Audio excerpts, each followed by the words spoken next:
Katanya pernah ya mau jual anaknya sendiri. Iya. Oh, kenapa dijual? Banyak masalah. Banyak yang saya ingin tahu, apalagi kita kan orang awam kagak ngerti hukum ya. Begitu. Ini kok ngeliat saya udah suka belum? Kali kan. Jatuh cinta berjuta rasanya, kalau jatuh dari tangga cuma dua rasanya, sakit dan malunya. Gencana, cinta, cinta. Seperti itulah yang dirasakan beberapa pasangan muda hingga tak mampu membendung rasa ingin tahunya akan hawa nafsu. Apalagi bulu-bulu di tubuh sudah pada menumbuh. Tak tanggung-tanggung seperti rising panggung, banyak yang melakukan hubungan suami istri di luar status pernikahan. Udah kebelet banget ya, jadi gak mesti nunggu menikah. Gak bahaya tah? Bahkan kita sering melihat banyak remaja-remaja yang tertangkap sedang melakukan hubungan tanpa sehelai benang alias tanpa busana, sekaligus enak-enak. Gak inget orang tua, apa deh? Haduh, ini parah nih. Biar tak terjaring alias ketangkap alias kegerebek oleh pihak berwajib, pasangan-pasangan yang sedang on fire dengan rasa penasaran akan gaya-gaya dalam hubungan percintaan tanpa busana. Mereka memutuskan tinggal bersama tanpa ikatan pernikahan alias kumpul kebo. Lalu adakah dan apakah hukuman buat pasangan-pasangan yang menjadi pemeran dalam kata kumpul kebo? Penasaran kan? Tetap duduk, rebahan, selonjoran di tempat kalian. Karena Koko Joseph akan memberikan info-info menarik dan solusinya untuk kalian. Buah jatuh tidak jauh dari pohonnya.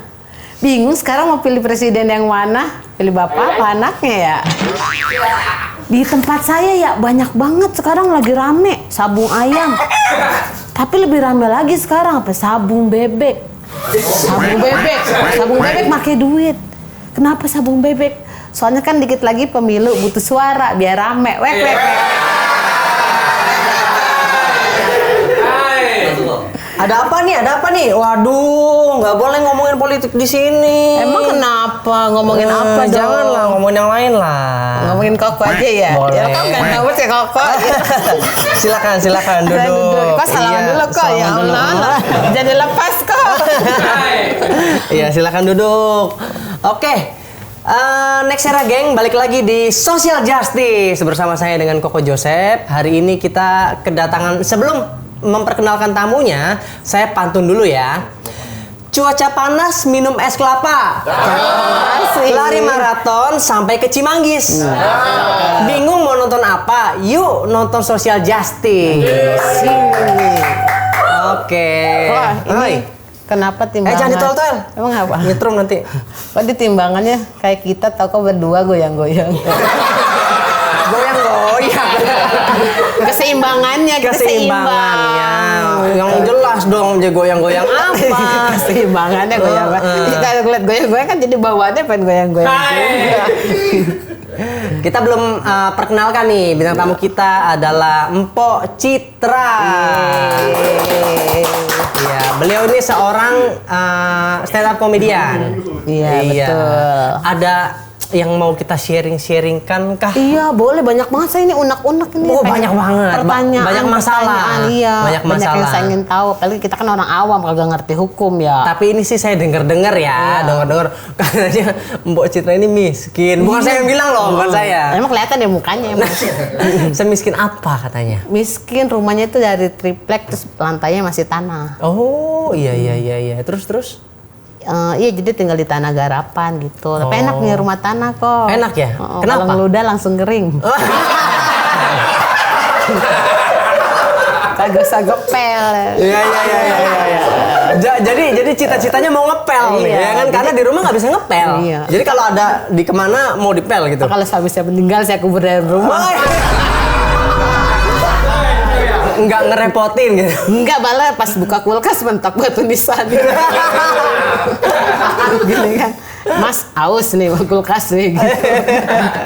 Terus sekarang gimana dong setelah jadi stand up comedian udah kaya raya? Belum, masih jualan pecel. Masih jualan pecel. Kan kadang kalau panggilannya itu kan kadang-kadang kan kalau ada job gitu. Kemarin sih baru pulang dari Bali, alhamdulillah. Asik. Gimana? Seru nggak di Bali? Seru banget. Ya, laki saya kan supir truk ya. Supir truk ya. Itu tuh jarang pulang. Terus kadang kalau sekali pulang kan kayak banteng yang nyeruduk gitu. Sember sekali pulang gitu, beronde-ronde kan, kangen kan, udah lama ketemu. Terus anak saya sampai 5 gitu. Tapi kan sesah gitu punya anak banyak. Sampai 5 menikah. Kalau misalkan ada orang yang hamil di luar nikah itu gimana kok? Kalau misalkan maksudnya apa hukumannya? Hukumnya bagi pelaku. Misalkan saya nih hamil di luar nikah mah. Apa mau enggak kok? Laki saya kan jarang pulang, kali mau nyerapin.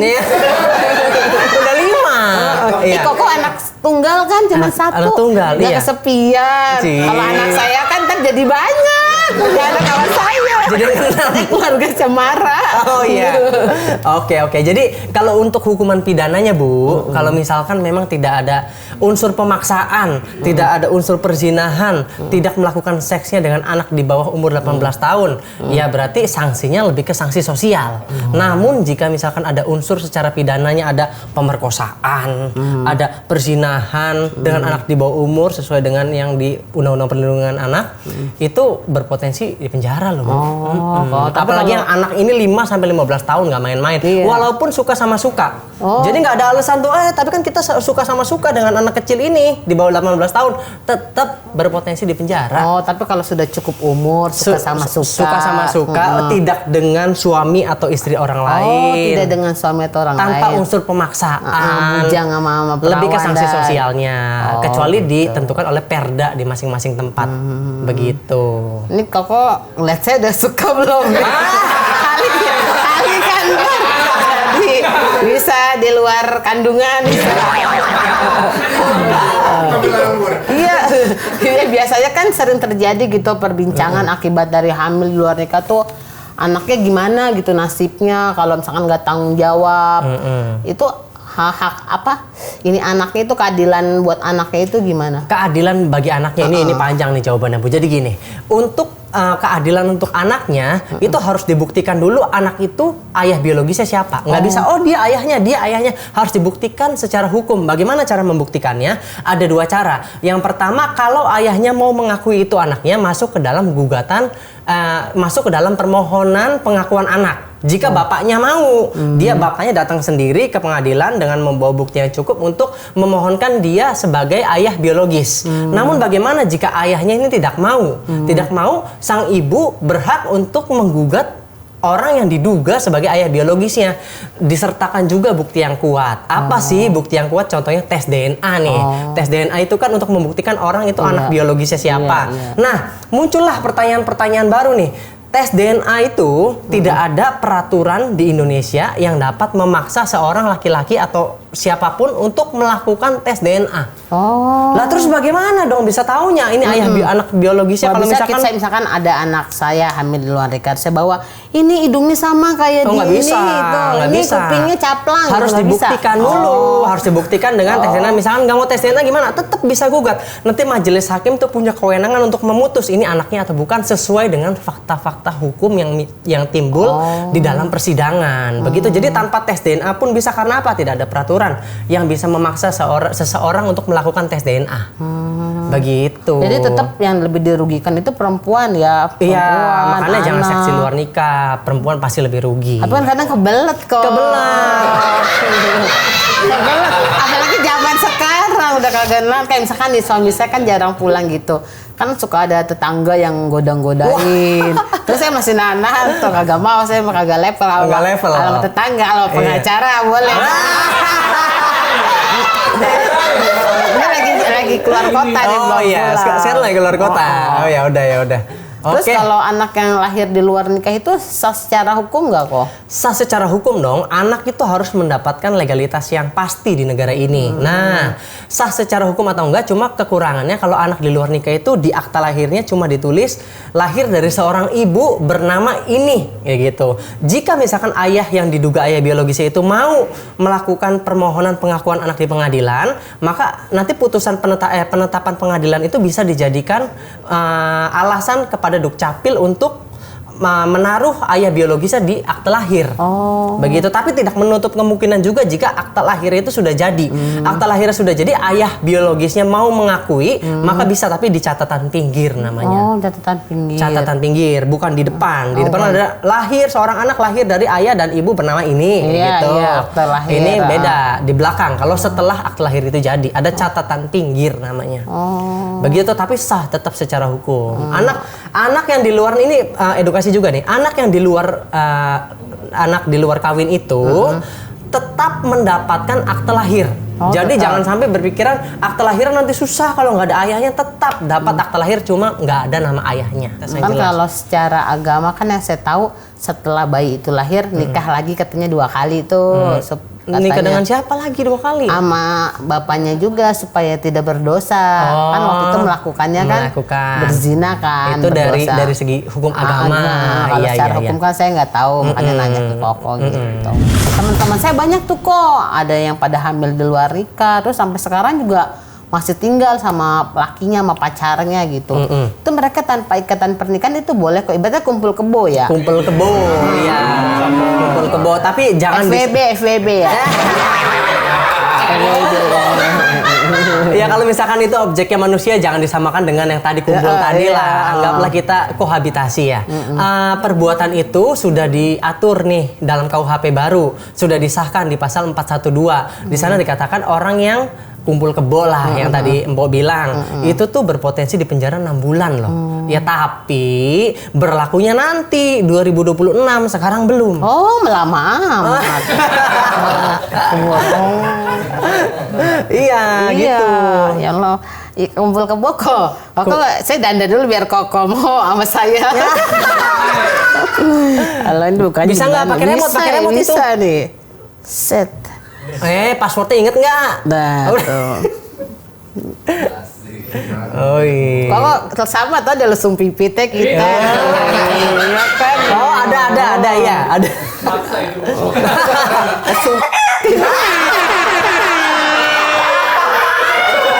Kecil, masih kecil. Kalau udah gede lesung kata. Tahu. Udih, udah selesai. Biar cakap dikit kok. Ya, waduh. Udah merah banget ini ya. Saya jadi mencong-mencong. Ya udah pulin aja sih. Saya tuh sengaja selamatin biar dibersihin sama Koko. Oh, gitu. Iya. Nggak peka banget. Mana nih? Lapel. Bercanda ya, bercanda. Bibir saya merah banget ya. Kayak Google Map lagi macet. Ya kok kan kita namanya itu kan tak terlepas dari namanya hawa nafsu ya. Misalkan wanita diajak berzina gitu sama pacar, apa tuh yang harus dilakukan? Kayak saya ngeliat kok kan tadi ada gerembet-gerembet Nyut-nyutan ya? Nyut-nyutan. Biar tidak terjadi perzinahan gitu. Kasih tipsnya dong kok. Oh ya udah jelas, kalau misalkan diajak secara langsung ya tolak dong. Iya, jangan yang kamu cinta nggak sama aku gitu. Iya langsung tolak pokoknya kalau yang diarah perzinahan bertanggung jawab. Jangan diarahkan pacarannya, misalkan pacaran atau bertemanan ke arah yang berbau seksual kalau sama lawan jenis gitu. Jadi jangan ngomongin tentang seksual, pakai pakaian juga yang bagus, yang rapi, biarin enggak mengarah ke aktivitas seksual terus nih. Kan nggak bagus juga kalau misalkan dekat dengan orang terus tujuannya untuk seksual terus kan nggak baik. Begitu. Iya kan namanya naik motor kan pegangan-pegangan gitu, peluk-pelukan. Iya kalau belum rem-rem. Jangan dilakukan kalau itu kan nanti akan mengarah ke sana. Berarti kalau misalkan sudah perempuan yang mengarah ke sana berarti kan perempuannya juga mau. Iya. Kalau sama-sama mau, sama-sama dewasa, ya sanksinya sanksi sosial aja lah itu. Gitu.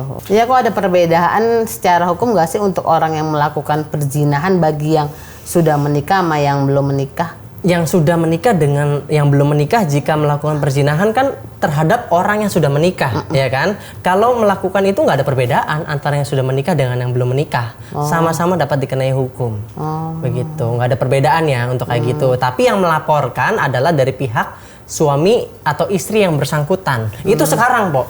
Itu kan pasal 284. Nanti di KUHP baru nih, KUHP baru yang bisa melaporkan ditambah orang tua dan anak yang bersangkutan.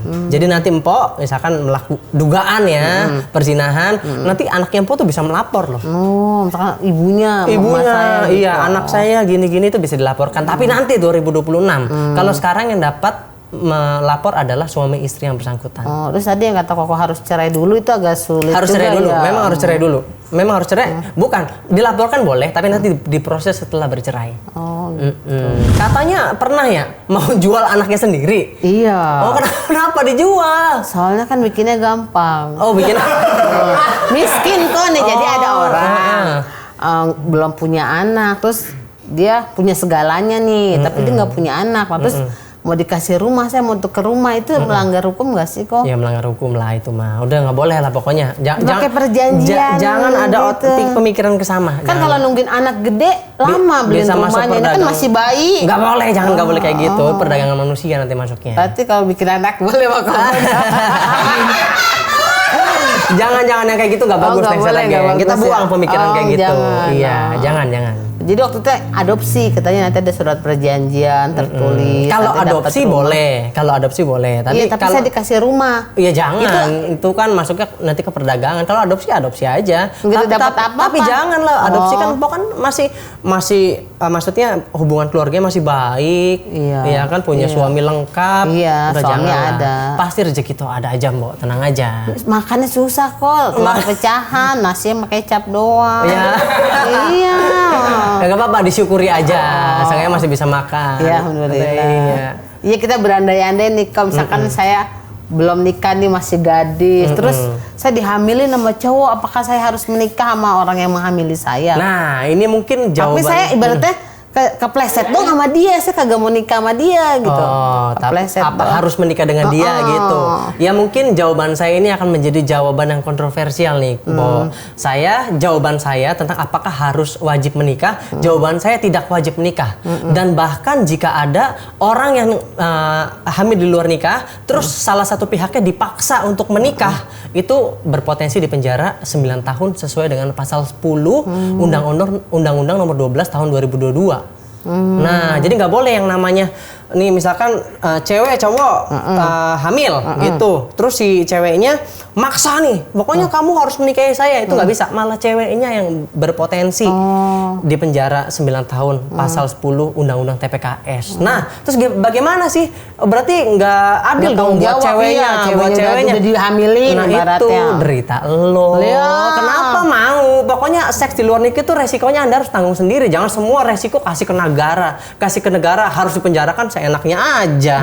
Tapi kan itu karena pilihan dia Tapi sendiri. kan itu laki-laki yang dia bertanggung Iya, jawab. laki-laki itu tidak akan terjadi hal itu kalau perempuannya menolak. Gitu. Jadi nggak boleh ada yang dipaksa menikah. Enak kan cowoknya ya. Iya, ceweknya enak nggak? Tapi kan dia ada belendung. Iya, nanti itu dimasukkanlah ke perdata nanti untuk pengakuan untuk gugatan anak dan sebagainya kayak gitu. Yang jelas jangan sampai cewek-cewek tuh udah dihamil di luar nikah semua resikonya dikasih ke orang, kasih ke negara, maunya semua dihukum kayak gitu, nggak bisa kayak gitu. Anda sendiri pun harus bertanggung jawab atas resiko apa yang Anda lakukan. Begitu. Iya, kalau saya kan jualan ini vegetable with saus nut nih kok. Terus pecel. Jualannya pakai sistem MLM. Mulut lewat mulut. Pecel. Mulut ke mulut Iya. ya. MLM. Nah kemarin tuh dia di medsos saya lihat tuh ada pedagang martabak di Indramayu. Telur ayam bahan martabaknya pecah gara-gara suara sound system. Itu kita bisa tuntut nggak tuh? Atau ada hukumnya kayak saya lagi dagang pecel, ada musik-musik lewat gitu kan, sound system atau orang hajatan, terus sambal kacang saya tumpah gitu.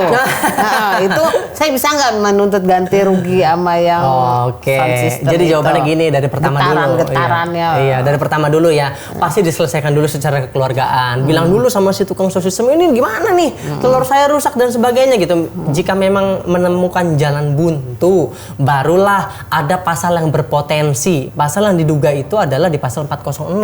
Pasal 406 tuh ada unsur merusak, menghancurkan barang milik orang lain, itu berpotensi dipenjara 2 tahun.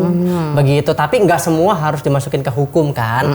Untuk kerugiannya, Empo tuh bisa gugat secara perdata. Gugat secara perdata dengan dasar hukum 1365 KUH Perdata dengan gugatan perbuatan melawan hukum. Empok mintakan lah tuh di surat gugatan kerugian-kerugian, bisa kerugian material dan imaterial. Material apa? Telurnya harganya berapa? Sausnya iya harganya berapa? Imaterial saya jadi satu hari kehilangan omset gini-gini. Terus jantung saya berdebar-debar kan, kaget kan? Iya, ditambah kaget kan. Iya. Itu silakan gugat ke pengadilan setempat. Makasih banyak nih kok, jadi banyak Iya, nggak tahu apa-apa nih jadi tentang sharing. hukum, soju. Saya juga sama lagi belajar juga di sini kan sambil berbagi ilmu lah. Disclaimer dulu nih. Jadi pasal-pasal yang saya sebutkan di sini adalah pasal-pasal dugaan. Jadi tidak bisa menjadi landasan hukum untuk proses hukum yang sedang berjalan pasti begitu. Nah, dan juga kita di sini sembari sharing-sharing ilmu hukum, silakan mau ada yang ditambahkan atau ada yang dikomentari silakan tulis di kolom komentar. Begitu ya, Mpok Citra terima kasih kalau Terima Mpok kasih Joseph. udah datang ke sini. Semoga semakin sukses. Amin, ya Allah. Pokoknya kalau udah ada ubin nanti kita pel bareng-bareng nanti kita ke sana. Kita pel bareng-bareng. Iya, Oke. keramik. Kita bisa ngaca ntar. Iya.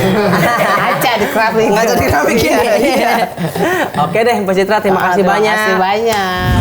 Ingat, mau manusia, hewan dan tumbuh-tumbuhan semua ada hukumnya. Seperti kamu menghukum aku ketika aku tidak bilang I love you ke kamu. I love you, Koko. Ya, kalau begini mah saya rasanya pengen lepas KB. Di sini kita pulang bareng ya. Iya. Kita pulang bareng. Oh, bawa mobil kan? Iya. Terus ke mobilnya goyang-goyang. Jangan lupa untuk like, komentar, dan share video ini ke teman-teman kalian. Kalau kalian suka sama video ini, apalagi kalau suka banget sama saya. Saya Koko Joseph Irianto dan Mpok Citra. Bye-bye.